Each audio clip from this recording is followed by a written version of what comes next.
Salut à toi. Ce samedi matin, j'aimerais te partager un rêve que j'ai fait cette nuit, que je trouve qui est très intéressant à partager. Et quand j'ai demandé à mon équipe si je pouvais le partager, ce rêve, ils m'ont dit tu fais comme tu veux, mais je sentis que c'était avec un sourire, genre tu sais. Donc du coup je sais et je vais vous partager ce rêve qui pour moi est révélateur de beaucoup de choses. En fait, je me suis retrouvée. On entendait beaucoup parler qu'il y avait des portails, des lieux en fait, des portails où tu pouvais revenir dans une situation ou aller dans le futur, etc.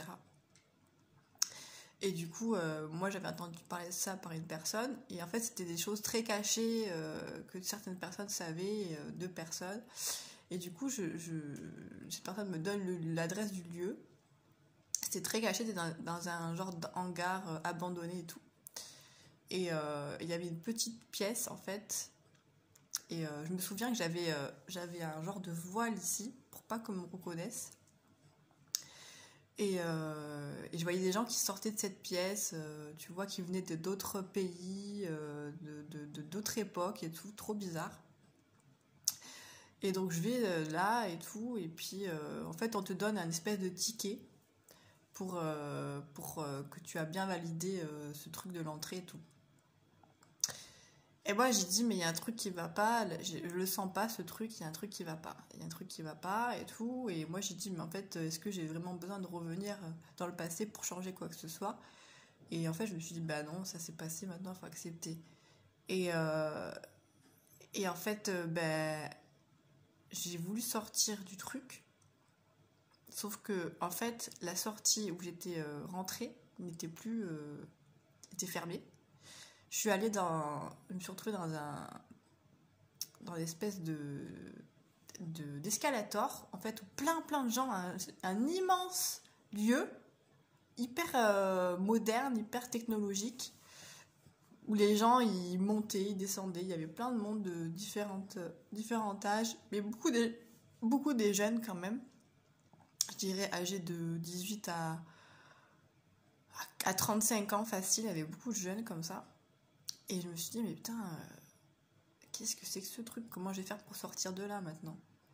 Et donc je descends l'escalator et tout, et je me retrouve dans un espèce de truc euh, où il y avait des sièges en fait, et dans ce siège, derrière, il y avait une espèce de hall avec un super écran, avec plein de chiffres dessus.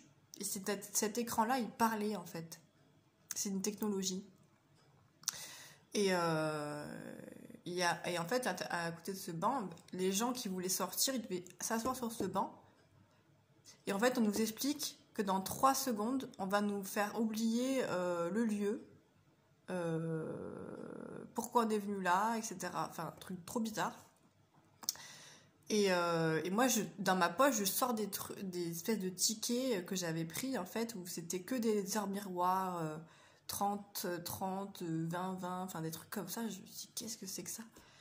Et, euh, et du coup, ça y est, ça commence. Et c'est un genre de truc très technologique où en fait, il n'y a pas d'humain. Il n'y a pas d'humain, il n'y a que des technologies en fait. Et t'es là, tu fais qu'est-ce qui va se passer et tout. Et moi, je dis non, mais moi, je veux pas oublier en fait. C'est moi qui décide, c'est pas eux qui vont décider à ma place. Et donc, du coup, il y avait des gens, ils étaient ok avec ça. Et moi, j'étais pas ok. Donc, moi, j'étais en train de lutter. Je dis non, moi, je veux pas oublier et tout. Puis, il faisait 3, 2, 1. Et en fait, tu sentais des genres de vibrations dans ton esprit, mais des vibrations artificielles, tu vois, c'était pas naturel, c'est des trucs artificiels, comme ça. Et moi, je sentais qu'on commençait à enlever une partie de ma mémoire à l'intérieur, c'était trop bizarre. Et j'avais plus mes tickets, ils étaient dissous, il n'y avait plus rien. Et là, je me suis dit, putain, il se passe un truc trop bizarre et tout. Et en fait, j'avais oublié à la moitié de trucs parce que je me suis dit, ouais, mais un truc. J'avais oublié en fait le lieu où c'était, mais j'avais pas oublié où j'étais, tu vois, je savais où j'étais.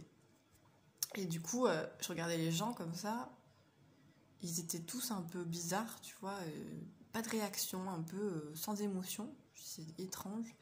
Et donc, je descends dans ce hall et je vois plein de groupes de gens qui attendent quelque chose, en fait, pour ces espèces de passages, en fait, pour changer aller dans des lieux, des portails en fait artificiels quoi. Et en fait c'était vraiment un grand écran avec plein de chiffres mais qui parlaient, c'était très bizarre. Et moi je leur disais mais non mais partez de là et tout, j'étais en train de crier partez de là, c'est un piège et tout, c'est une illusion, c'est un piège et tout, c'est artificiel, ils sont en train de vous laver le cerveau et tout machin, et vous allez devenir des robots et tout. Il y avait des gens, ils m'écoutaient et en fait on avait vu qu'il y avait une sortie en haut qui allait vers la nature. Et je dis vite, cassez-vous, on se casse et tout machin. Puis il y en avait des jeunes, beaucoup des jeunes qui restaient là parce que pour eux c'était génial, c'était la nouveauté, c'était des trucs, des pouvoirs auxquels ils pouvaient pas avoir et du coup ils étaient ensorcelés par ces programmes artificiels. Et moi j'étais non, faut aller là-bas et tout. Et donc il y a certaines personnes qui m'ont suivi. Après j'ai retrouvé des gens qui étaient coincés et tout dans la nature, on s'est retrouvés, enfin bref, on sortait de ce chemin. Et le chemin, en fait, quand on est sorti du chemin naturel, on s'est rendu compte qu'en fait, on était au-dessus d'un plateau et qu'il y avait l'océan en bas. Et que l'océan, on s'est dit, mais en fait, ils l'ont fait sous l'océan. Ils l'ont fait dans l'océan, le truc. Parce qu'on s'est dit, par rapport à comment c'était fait, c'était sûr que c'était fait dans l'océan. Donc c'était un truc caché dans la mer, dans l'océan. C'est très bizarre, c'est le truc on est en train de nous utiliser là. Et du coup, voilà, après je me suis réveillée. Et je voulais vous partager ça parce que pour moi c'est très révélateur. Ce rêve a été très révélateur parce que avant de me coucher, en fait, je me posais la question, pas pour rien que j'ai rêvé de ça, hein, je me posais la question s'il fallait en fait couper tout ce qui est réseaux sociaux, etc., qui pour moi correspond à une matrice artificielle qui est vachement chronophage et quelque part qui alimente tout ce qui est technologie artificielle. Et moi je suis pas pour tout ça, je suis plus pour la matrice naturelle qui est pour moi la seule vérité, parce que pour moi la matrice artificielle c'est que du paraître et que des artifices comme son nom l'indique, et c'est pas la réalité. Et du coup je me suis beaucoup interrogée, j'ai discuté avec mon équipe des hautes sphères là, mes guides.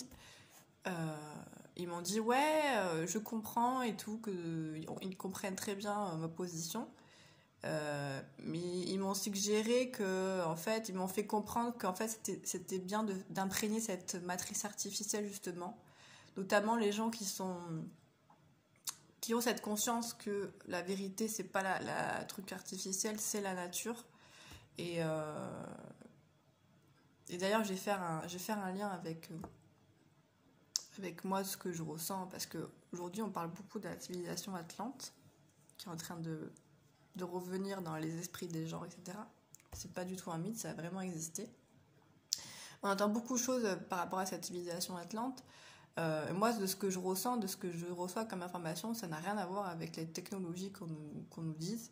Pour moi, c'était des gens qui étaient très connectés à la nature. Ils avaient un savoir qu'on a perdu beaucoup. Enfin, ils arrivaient à maîtriser beaucoup de choses à la nature, ils avaient beaucoup de connaissances. C'est une civilisation qui est très très ancienne, qui faisait partie de la troisième race humaine. Et enfin, semi-humaine parce qu'ils n'étaient pas que humains. Mais ça, c'est encore autre chose. Et en fait, pour moi, ils maîtrisaient les minéraux, maîtrisaient les plantes, ils maîtrisaient le savoir des natures. Je ne le vois pas du tout avec des trucs technologiques comme on peut nous le dire. Bon, après, ça m'appartient, c'est mon opinion. Voilà, je trouve ça intéressant, notamment par rapport aux jeunes aussi. Aux jeunes qui sont très imprégnés et qui sont, en fait... La technologie, pour moi, elle est au service. Elle est à notre service. Le problème, c'est quand ça devient l'inverse. C'est-à-dire que quand elle devient notre souverain et que nous, on devient son esclave. Ça devient un problème. Et je pense que c'est important d'en parler parce que je vois beaucoup les jeunes aujourd'hui qui sont complètement programmés pour être que dans le monde virtuel. Et je pense qu'ils fuient en fait la réalité dans laquelle on est, parce que ce monde il est particulier, on va dire, voilà. Et du coup, je pense que c'est des âmes sensibles en fait qui ont du mal à accepter que le monde soit comme ça. Mais pour autant, on a besoin d'eux sur Terre en tant qu'être totalement souverain et pas artificiel. Donc je pense que c'est important de sensibiliser vos enfants, sensibiliser les jeunes sur ça et arrêter de leur permettre d'être dans cet artifice-là. Alors je sais que ce que je dis est paradoxal parce que je suis en train de le dire sur des réseaux sociaux. Mais en fait, c'est pas pour rien qu'on imprègne ces matrices, c'est parce qu'à un moment donné, il faut se réveiller, il faut réveiller qui on est. Et voilà, c'est important de le dire. La vérité, elle se trouve pas dans les artifices, elle se trouve dans la nature de ce qui est créé par le divin. Et le divin, ça n'a rien à voir avec la religion. C'est en fait une force qui nous dépasse, tout simplement. Moi, je demande à quelqu'un de créer de l'eau, créer de la terre, vas-y, va le faire. Il y aura toujours des défauts, ce sera jamais parfait. Donc bon, à un moment donné, faut accepter aussi qu'on peut pas, on peut être des êtres souverains, devenir des maîtres et modifier la forme, mais on peut pas créer. Pour moi, on peut pas créer des planètes.